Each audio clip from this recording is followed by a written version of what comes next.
Hello dear friend, इस video में हम क्वेश्चन डिस्कस करेंगे यूपी पीजीटी फिजिक्स 2002 के सॉल्यूशन और ये पार्ट 3 है जिसमें क्वेश्चन नंबर 21 से 30 डिस्कस किए जाएंगे। क्वेश्चन नंबर 21 है for measurement of very high temperature आप किसका इस्तेमाल करेंगे इसमें से। तो इसका सही आंसर होगा पायरोमीटर। पायरोमीटर एक इस तरह का थर्मोमीटर होता है जिसमें आपको डायरेक्ट कॉन्टेक्ट की नीड नहीं होती, मतलब कि आप रिमोटली दूर से भी रेडिएशन मेजर करके टेम्परेचर मेजर कर सकते हैं। So it is a device used to measure high temperature and it is used by measuring the radiation from the body. Next, आपको टेम्परेचर ऑफ सोर्स और सिंक गिवन है, बताने की efficiency कितनी होगी। तो एफिशिएंसी का फॉर्मूला होता है 1 minus temperature of sink upon में टेम्परेचर ऑफ सोर्स, या 1 माइनस T2 अपॉन T1 भी लिख सकते हैं।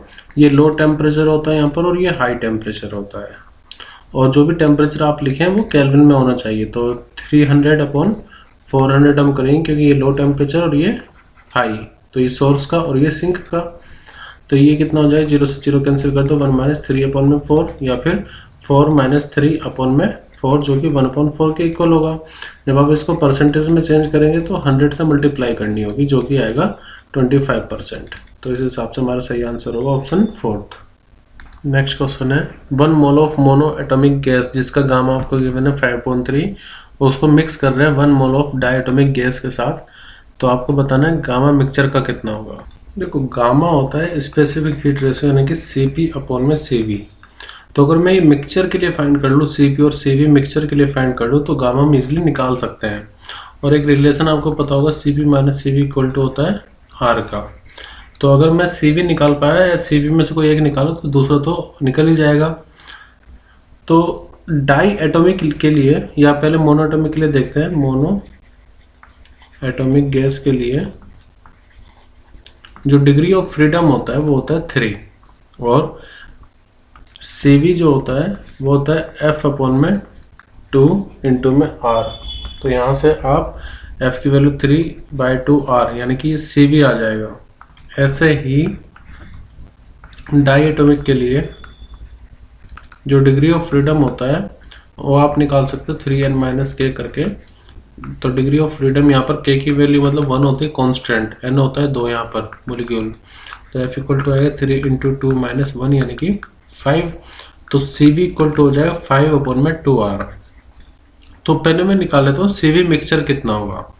तो Cv फॉर मिक्सचर मतलब दोनों का मिला करके वो होगा N1 C1 plus N2 C2 upon में N1 प्लस N2। तो ये आपका C1 हो जाएगा, ये C2 हो जाएगा। तो N1 तो 1 ही है, मोनो एटॉमिक दोनों का 1 मोल गिवन है हमें। तो 1 इंटू में 3/2R प्लस 1 इंटू में 5/2R अपॉन में 1 प्लस 1। तो इसको आप लिख सकते हैं 3 और 5 8, 8 अपॉन 2 अपॉन में 2, या फिर 8 अपॉन में 4, यहाँ पर R भी रहेगा। तो आ जाएगा 2R, यानी कि Cv मिक्सचर का हमें पता लग गया है वो 2R है। तो अगर हमें Cp निकालना है मिक्सचर के लिए तो हम क्या करेंगे, उसमें R में Cv ऐड कर देंगे मिक्सचर का। तो R प्लस 2R ये आ जाएगा 3R। तो हम गामा निकाल सकते हैं मिक्सचर के लिए जो कि होगा Cp अपॉन Cv। जो हमने मिक्सचर के लिए निकाला है वो लेंगे हम। तो Cp की वैल्यू 3R और यहाँ पर 2R यानी कि आ जाएगा 3/2, या 3/2 का मतलब 1.5। तो गामा जो मिक्सचर आएगा वो आएगा 1.5। देखो, गामा मिक्सचर निकालने के लिए हमारे पास ये फॉर्मूला हम अप्लाई नहीं कर सकते जैसे हमने Cv के लिए अप्लाई किया है। तो भले ही आपको गामा गिवन भी है तब भी आप ये वाला फॉर्मूला, इस तरह का फॉर्मूला अप्लाई नहीं करेंगे। पहले आपको Cv निकालना पड़ेगा, Cv निकालना पड़ेगा, तब जाकर के आप इस फॉर्मूले का यूज़ कर पाएंगे, मतलब Cp अपॉन Cv। और ये क्वेश्चन AIEEE में आ चुका, पहला क्वेश्चन AIEEE में 2002 में 2004 में ये क्वेश्चन पूछा गया था। इसके अलावा ये क्वेश्चन SL अरोड़ा का जो पब्लिकेशन है, SL अरोड़ा क्लास 11 के लिए जो बुक है, उसमें भी ये question as an example 35 given है। Question number 24 for same change in volume during isobaric, isothermal and adiabatic process work done minimum किस में होगा ये बताना है। देखो मैं इसको ग्राफिकली एक्सप्लेन कर देता हूँ। जैसे वर्क डन, अगर आप मान लीजिए प्रेशर और वॉल्यूम का ग्राफ है, तो उसके अंडर में जो पीवी ग्राफ होगा उसके अंडर में जो एरिया आएगा वो आपको देगा वर्क डन। तो वर्क डन इक्वल टू होता है एरिया अंडर पीवी ग्राफ या कर्व कह लीजिए। अब अगर मैं आइसोथर्मल के लिए प्लॉट करूं, या पहले आइसोबैरिक के लिए करते हैं। आइसोबैरिक मतलब प्रेशर सेम रहेगा, इस तरह से रहेगा वो। मैं यहाँ तक मान लेता हूँ ये वॉल्यूम में चेंज हो रहा है। और एडियाबैटिक और आइसोथर्मल में ये स्ट्रेट लाइन रहेगी, एक्चुअली स्ट्रेट लाइन पैरेलल रहेगी। प्रिंसिपल ये जो वॉल्यूम एक्सिस है इसके पैरेलल ये लाइन है। और ये ग्राफ बनाया मैंने आइसोथर्मल के लिए। और एडियाबैटिक के लिए जब आप ग्राफ बनाओगे तो वो ज़्यादा नीचे की तरफ जाएगा, तो ज़्यादा स्लोपी होगा। तो ये हो जाएगा एडियाबैटिक के लिए, ठीक है। ये है आइसोबैरिक के लिए और ये आइसोथर्मल के लिए। तो आप ये देखिए सबसे मिनिमम जो एरिया आएगा वो ये नीचे वाला एरिया रहेगा, ये वाला एडियाबैटिक के अंडर में। क्योंकि अगर आप आइसोथर्मल लेंगे तो एरिया ये होगा और आइसोबैरिक के लिए तो पूरा एरिया होगा। तो सबसे कम जो एरिया आ रहा है वो पीवी ग्राफ में एडियाबैटिक कर्व के लिए आएगा। तो जो मिनिमम वर्क डन होगा वो एडियाबैटिक के लिए ही होता है। और वो होगा किसके इक्वल, तो वो आप ऐसे जान सकते हैं according to thermodynamics law, first law of thermodynamic, delta Q equal to होता है delta U plus delta W के। अब एडियाबैटिक में क्या होगा, ये तो जीरो हो जाएगा। तो जो इंटरनल एनर्जी का चेंज होगा वही वर्क डन के इक्वल आएगा। नेक्स्ट क्वेश्चन है, a metal road is heated at both and, the flow of heat in metal road does not depend on. मतलब किसी मेटल रोड को आप हीट कर रहे हैं तो जो रेट ऑफ फ्लो होगा वो किस पर डिपेंड नहीं करेगा। तो आपने फॉर्मूला तो पढ़ा होगा, delta Q upon delta T equal to होता है K area delta T upon में डेल्टा एक्स। डेल्टा टी होगा यहाँ पर टेम्परेचर डिफरेंस दोनों एंड के बीच में, यानी कि द फ्लो ऑफ हीट यानी कि टेम्परेचर पर डिपेंड कर रहा है, एरिया पर भी डिपेंड कर रहा है, और टाइम भी जब आप इधर लाओगे तो टाइम पे भी डिपेंड करेगा। लेकिन मास नहीं आ रहा है इस फॉर्मूले में, तो ये यहाँ पर सही आंसर होगा मास ऑफ द रोड। तो मास ऑफ रोड पर डिपेंड नहीं करेगा rate of flow of heat. Next question है, an object is placed at a distance of 10 centimetre from a convex lens of power. देखो convex lens की जो focal length होती है वो होती है पॉजिटिव, कॉन्वेक्स लेंस की। फिलहाल तो हमें पावर दिया हुआ है 5 डायप्टर। अब पावर इक्वल टू होता है 1 अपॉन में फोकल लेंथ मीटर में या फिर 100 अपॉन एफ सेंटीमीटर में। तो फोकल लेंथ तो हम निकाल लेंगे। और डिस्टेंस आपको यू दिया हुआ है माइनस के 10 सेंटीमीटर। तो पूछा find the position of image, यानी कि वी की वैल्यू फाइंड करनी है। तो फॉर्मूला होता है 1 upon F equal to 1 upon V minus में 1 अपॉन यू। ध्यान रखें लेंस के लिए यहाँ पर माइनस आता है, मिरर के लिए तो प्लस आता है, लेंस के लिए माइनस आएगा। फोकल लेंथ कॉन्वेक्स लेंस की पॉजिटिव रहेगी। तो फोकल लेंथ में इस फॉर्मूला का इस्तेमाल करूंगा क्योंकि ये सेंटीमीटर में गिवन है, सारे ऑप्शन भी सेंटीमीटर में गिवन है। तो मैं फॉर्मूला यूज करूंगा 100 अपॉन फोकल लेंथ, ये सेंटीमीटर है यहाँ पर cm, ठीक है। तो फोकल लेंथ डायरेक्टली किस में आ जाएगी, सेंटीमीटर में। तो f equal to 100 upon power, और इस सेंटीमीटर में आंसर आएगा 100 अपॉन में 5। तो पावर आ जाएगी 20 सेंटीमीटर। अब इस फॉर्मूला का इस्तेमाल करते हैं 1 अपॉन फोकल लेंथ आएगी, ये फोकल लेंथ है ना इधर, फोकल लेंथ आएगी 20 सेंटीमीटर। अब फोकल लेंथ यहाँ पर रखो 20 सेंटीमीटर, v निकालना है माइनस 1 अपॉन ऑब्जेक्ट की वैल्यू माइनस के 10 हम लेंगे। तो 1 अपॉन 20 माइनस माइनस प्लस, और उधर जाकर के फिर से माइनस हो जाएगा 1 अपॉन में 10। तो एलसीएम आएगा यहाँ पर कितना 20, ये 1 माइनस 2 इक्वल टू 1 अपॉन में v। तो v की वैल्यू हमें फाइंड करनी है। तो माइनस 1 बचे, माइनस के 1 अपॉन में 20 इक्वल टू 1 अपॉन v। तो v की वैल्यू कितनी आ जाएगी, माइनस के 20 सेंटीमीटर। तो ऑप्शन फर्स्ट यहाँ पर करेक्ट होगा, ऑप्शन फर्स्ट यानी कि माइनस के 20 सेंटीमीटर। नेक्स्ट क्वेश्चन है, which of the following makes imaginary and erect image of an object at all the situation of the object. यानी इनमें से आपको बताना है कि कौन सा ऐसा केस होगा, मतलब कौन सा मिरर लेंस है जो कि हमेशा इमेजिनरी का मतलब हो गया वर्चुअल इमेज, वर्चुअल, इरेक्ट मतलब सीधी। तो जो वर्चुअल और सीधी इमेज हमें ऐसा बनाता है वो कौन सा है। तो देखो अगर मैं कॉनकेव लेंस की बात करूं तो कॉनकेव लेंस में हमेशा जो ऑब्जेक्ट बनेगा छोटा बनेगा, वर्चुअल बनेगा। दोनों केस में, दो ही केसेस में होता है। तो वर्चुअल और इरेक्ट किस में बन रहा है, कॉनकेव लेंस में। यही पूछा भी था, वर्चुअल और इरेक्ट। तो एक तो कॉनकेव लेंस हो गया। बाकी अगर आप कॉन्वेक्स लेंस की बात करेंगे तो यहाँ पर एक केस ऐसा है जहाँ पर सिर्फ वर्चुअल इमेज बनती है, बाकी सब में रियल और इन्वर्टेड बनेगी। तो ये तो नहीं होगा, कॉन्वेक्स लेंस तो नहीं होगा। और अगर आप कॉनकेव मिरर में देखो तो कॉनकेव मिरर में काफ़ी सारे केस ऐसे हैं जिसमें रियल इन्वर्टेड बनती है, ठीक है, तो ये भी नहीं होगा। और अगर आप कॉन्वेक्स मिरर की बात करें तो देखो कॉन्वेक्स मिरर में जो इमेज बनेगी वो हमेशा शीशे के अंदर बनेगी और छोटी बनती है, तो हम कह सकते हैं कि यहाँ पर भी इमेजिनरी और इरेक्ट बनेगी इमेज, ठीक है। और अगर आप प्लेन मिरर की बात करो तो प्लेन मिरर में भी हमेशा वर्चुअल और इरेक्ट बनती है।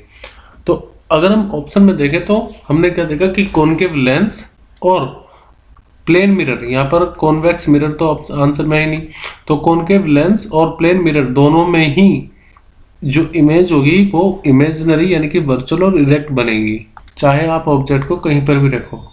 तो यहाँ पर ये नहीं दिया हुआ है कंडीशन की छोटी बन रही है बड़ी बन रही है, तो इस हिसाब से यहाँ पर दोनों आंसर सही होंगे, प्लेन मिरर भी और कॉनकेव लेंस भी।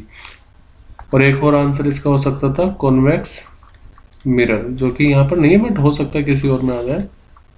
Question number 28, the focal length of convex lens is F. Convex lens की फोकल लेंथ वैसे भी पॉजिटिव ही होती है। It makes an imaginary image of size and times that of object, यानी कि जो हाइट ऑफ इमेज है वो n टाइम्स है हाइट ऑफ ऑब्जेक्ट। और यहाँ पर मैं माइनस इसलिए नहीं लूंगा क्योंकि जो इमेज बन रही है वो कैसी, इमेजिनरी मतलब वर्चुअल, और वर्चुअल इमेज हमेशा सीधी बनती है, वर्चुअल इनडायरेक्ट, तो इसलिए यहाँ पर माइनस साइन नहीं लेंगे हम। मैग्निफिकेशन भी पॉजिटिव रहेगा। मैग्निफिकेशन का फॉर्मूला होता है HI अपॉन में HO बराबर V अपॉन में U लेंस के लिए, जबकि मिरर में माइनस आ जाता है यहाँ पर। और जो लेंस फॉर्मूला होता है वो होता है 1/f इक्वल टू 1/में V माइनस के 1/U। तो यहाँ से मैं ये कह सकता हूँ कि HI अपॉन HO किसके बराबर हो जाएगा, n के। HI अपॉन HO n के इक्वल हो गया, तो V अपॉन U। तो V की वैल्यू को हम लिख सकते हैं कि वो n टाइम्स होगी U के। अब यहाँ पर 1/f इक्वल टू 1/v की जगह पर आप लिखेंगे NU माइनस 1/ ऑब्जेक्ट का डिस्टेंस यानी कि U। लेकिन अगर हम साइन कन्वेंशन की बात करें तो कॉन्वेक्स लेंस है, कॉन्वेक्स लेंस में अगर आप ऑब्जेक्ट को, मैं मान लेता हूँ ऑप्टिकल सेंटर फोकल लेंथ, अगर आप इसके बीच में रखेंगे तो इमेज भी आपकी इसी तरह बनेगी, मतलब कि सेम साइड पर बनती है। तो V की वैल्यू कैसी आएगी, नेगेटिव, ठीक है। और ऑब्जेक्ट की वैल्यू भी हम कैसे लेंगे, नेगेटिव। तो 1/f इक्वल टू, यहाँ से हम इसको लिख लीजिए 1/nu और माइनस माइनस प्लस 1/u। तो 1/f equal to 1/u common ले लेते हैं, माइनस के 1/n और प्लस के 1, या फिर 1/f इक्वल टू हो जाएगा u 1/u minus 1 plus n upon में n। तो इसको आप ऐसे भी तो लिख सकते हैं u equal to f n minus 1 upon में n। तो इस हिसाब से हमारा करेक्ट आंसर होगा ऑप्शन फर्स्ट, यानी कि sorry option third, n minus 1 upon में n इंटू में f। नेक्स्ट क्वेश्चन है, the angular dispersion for lens आपको गिवन है and deviation for yellow light given है, आपको बताना डिस्पर्सिव पावर कितनी होगी। तो डिस्पर्सिव पावर का फॉर्मूला होता है, डिस्पर्सिव पावर इक्वल टू होता है एंगुलर डिस्पर्जन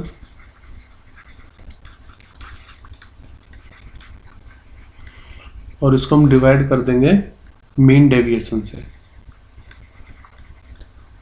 अब एंगुलर डिस्पर्जन तो हमें दे रखा है 0.0178, इसको डिवाइड कर दीजिए 0.5170 से।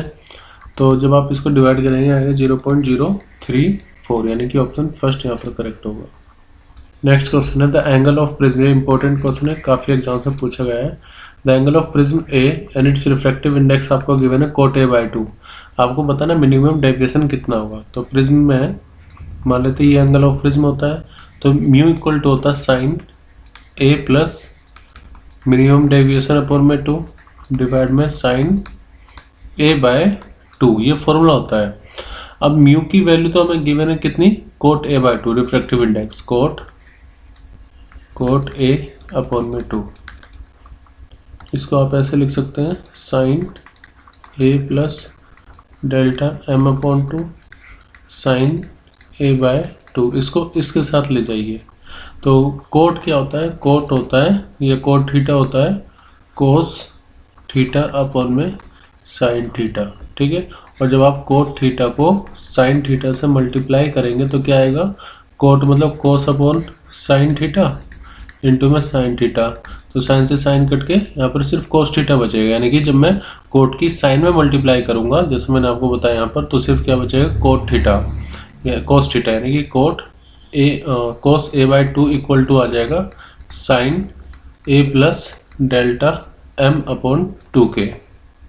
अब आपने एक फॉर्मूला पढ़ा होगा क्या, sine 90 minus theta, sine 90 minus theta किसके बराबर होता है, कोस थीटा के। तो यहाँ पर मैं कोस ए बाय 2 को इसी तरह से चेंज करूंगा, मतलब मैं इसको लिख सकता हूँ साइन 90 माइनस ए अपॉन में 2। तो साइन 90 माइनस थीटा कितना हो जाएगा, कोस थीटा। तो ये किसके इक्वल आ जाएगा, जो यहाँ पर है sine A plus delta M upon 2k, sine A plus delta upon 2।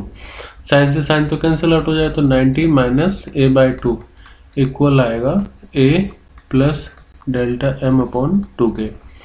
इसको आप 180 माइनस ए लिख सकते हैं अपॉन में 2 equal to A plus delta M upon में 2 से 2 कैंसिल, हमें निकालना है डेल्टा एम मिनिमम डेविएशन।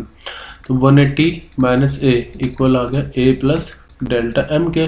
तो डेल्टा एम इक्वल टू कितना हो जाए, 180 माइनस ए या फिर 180 माइनस 2a। तो इस हिसाब से हमारा करेक्ट आंसर होगा option fourth, 180 minus 2a delta M के बराबर आएगा, delta M equal to 180 minus 2a। तो इस रिजल्ट को आप डायरेक्टली याद रखना, पहले भी ये पूछा गया है।